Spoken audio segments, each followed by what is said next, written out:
You have to stay here with us forever. Forever.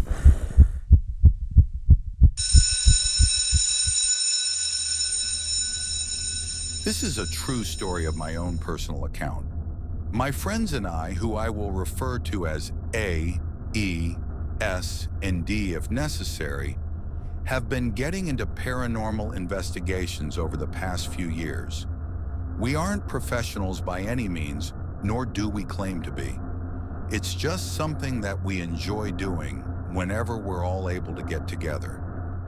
We've gone to a few supposedly haunted locations and done some investigations, but nothing prepared us for what we experienced in this story.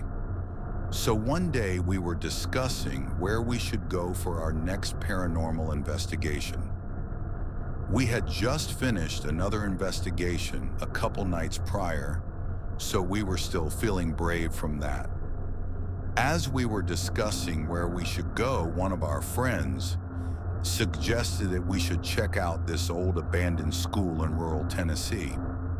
We had heard stories about this school from videos on YouTube and from just online searches. If you know the story about the boy who was bullied to death and buried underneath the floorboards, then you'll know what school I'm referring to. If you don't know the story, then I'll give you a brief summary.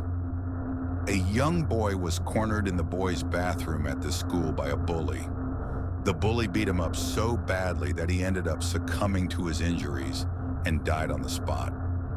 The bully, in a panic, realizing what he had just done, decided to pull up some of the floorboards with his pocket knife and stash his body underneath them. Because of how brutal it was, it is said that something very dark and malevolent is said to haunt the school, as well as the boy. Some even speculate that this dark spirit is what drove the bully to take it too far and kill the boy. Now back to the story. Sadly, our friend A wasn't able to come with us on this investigation. So I invited another of my friends who I'll refer to as H. He wasn't really into the paranormal like the rest of us are, but agreed to come anyways, just to hang out and have something to do. So we all got into our cars and drove to this school, hoping to have some paranormal experiences and maybe even capture some paranormal evidence that we could show off online. When we got to the school, we quickly realized that the pictures and videos we had seen online did not do the real thing justice. It was creepy. The entire place was covered in shrubbery, vines, and graffiti. The windows had been busted out and the doors were off their hinges, presumably from all the local kids looking to get a rush by breaking into and exploring a creepy abandoned school. We walked around the school and eventually found the entrance to the basement, which apparently you are not supposed to go into, especially the boiler room. Not just because the whole building was on the brink of collapse, but also because that's where IT primarily lives. So of course, that's one of the first places we wanted to go. We walked around the basement and did some exploring, just to survey the area and to get a better idea of where we wanted to begin our investigation. We eventually did find the boiler room, and at first glance, it didn't seem like anything special. Just some broken down equipment, graffitied walls, trash thrown all over the place, and a random school chair sitting in the corner. E laughed and made the comment, "Must not be a very powerful spirit if this is where it has to live." We all let out a little chuckle in agreement and continued on our way through the basement. Thinking back now, that may not have been the best comment to make about this thing and its home. We exited the basement and went into the main area of the school. The main area wasn't any better than basement. Graffiti and trash were everywhere. The ceiling was falling in and the floor was collapsing in some areas. We explored the halls, some classrooms, the gym, And we even found the bathroom where the bullied boy was supposedly buried underneath the floorboards. After exploring for a little while longer, we decided to start our investigation. We set up a couple cameras, motion sensor lights, and voice recorders in some of the classrooms, the hall, and the bathroom. As we were doing our investigation, 3 of us were in one of the classrooms while myself and H were in the hall right outside. The 3 of us that were in the classroom were playing around with some dowsing rods and a spirit box. If you don't know what dowsing rods are, they are basically 2 copper rods that can spin freely, and they are used as a way for spirits to communicate with you, either by crossing the rods or pointing. The spirit box is a device that quickly cycles through radio waves and allows spirits to talk through the frequencies. As they were asking their questions in the classroom, myself and H were staring down the hall. At the end of this hall is what we assumed was a staircase, but we couldn't be too sure because we couldn't reach that area due to the floor having collapsed. As myself and our friend were looking down this hall, we heard a loud bang come from the far end where this staircase was. We quickly shined our lights in the direction of the noise, but we didn't see anything. We kept watching for a minute just in case something or someone came out. But after a couple minutes of nothing, we just assumed it was an animal or something. Eventually, I made my way into the classroom with the others while H stayed in the hall. As we are asking our questions and hoping for a response through the dowsing rods or spirit box, I noticed H in the hall. He was ghostly white and fixated on the area where we had heard that noise prior. I asked him what's wrong, to which he says, "I don't want to freak you guys out, but I swear I just saw someone poke their head out from around the corner and look right at me."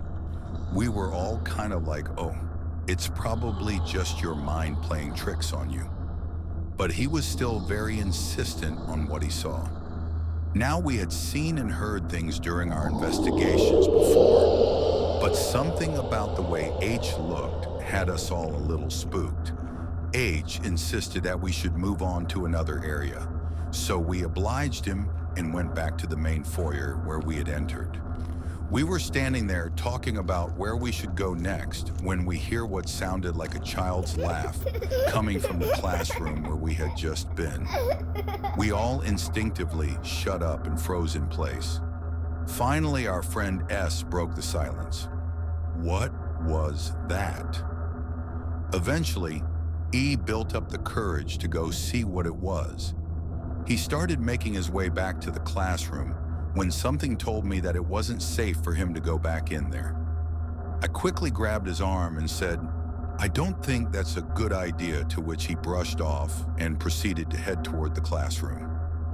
A split second later, we heard a loud crunch and a crash come from the room, so we all ran to see what it was. When we reached the classroom, we were horrified to see that the floor had collapsed right where we had been standing moments earlier. Had something not told me that it wasn't safe, I wouldn't have grabbed E's arm, and he probably would be at the bottom of the school right now, if not dead, then very hurt. As we stood there in shock of what had happened, we began to feel very grateful that the floor hadn't collapsed while we were all standing in there. We decided that that was enough of the classrooms and we made our way into the gym. The floors felt much safer in there. We continued our investigation, and thinking back now, we should have left after our friend almost died, but we were dumb and wanted to go on. I took the dowsing rods and began asking those generic questions. Is anyone there? Can you tell us your name? Etc. Eventually, I asked the question, can you point to where you are? And to my surprise, the rods pointed in the direction of the darker corner of the gym. Guys, come here, I shouted to my friends. I'm getting responses. As my friends came closer, the rods began to move as well. Now they weren't pointing in the corner anymore. They were following E. Now might be a good time to mention that this is the same guy who almost fell through the floor and the guy who made the sly comment in the basement about this thing's home. I'm not saying that he was being targeted by this thing, but it sure seemed like it at this point. No matter where he moved, the rods followed him. He went left, they followed. He went right, they followed. He ran around me, they followed full circle. This creeped us out beyond belief, so we wanted to know why the rods were following him. As we asked our questions as to why the rods were following him, someone eventually asked, "Are you mad at him?" And then, in an instant, the rods went straight and unnaturally still, and the room fell quiet.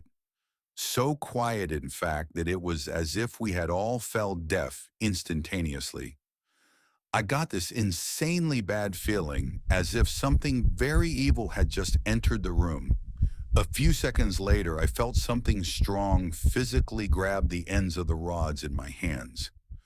Whatever was grabbing them began thrashing them back and forth with enough force to move my whole body, as if they were trying to break them from my grip. As this was happening, noises started coming from all around the school. It sounded like doors and lockers slamming, things being thrown down the halls and all around us, and screaming. Though admittedly, the screaming may have been coming from us, but it didn't help our situation by any means. We were all terrified. We had never experienced anything like this before. Then H, the same guy who saw the thing at the end of the hall, pointed in the direction of the dark corner of the gym, pointed, and let out a guttural, blood-curdling scream. We didn't even bother to look and see what he was pointing and screaming at. The only thing in our mind at this point was, "Get out now!" We all quickly grabbed our things and sprinted out of the school, back to our cars. We got in and peeled out of there as fast as we could. We met back up at my place, still obviously shaken up by what had just happened. After taking a while to process this experience and decompress, we asked H what he had seen. He tells us that as everything was going on, he looked into the corner of the gym and saw something horrifying. He described seeing a massive thing, probably 7 feet tall, standing in the corner. It had unnaturally long arms that were spread out wide. Its head had long, devilish horns, and its mouth was open so wide that you could probably fit your head into it. He said on top of that, though, on its unusually large mouth was a smile more evil than you could ever imagine. Knowing that something like that was so close to us was bone-chilling. In my opinion, we were lucky to make it out alive. We've never returned to that school and have no intention on ever going back. As far as we're concerned, if that old school was demolished and the rubble was burned, they'd be doing the world a favor. Maybe it would destroy, or at the very least trap, whatever that thing was in there for good. If you know the school, I highly suggest that you never go inside or even go onto the property. Save yourself the possible trauma.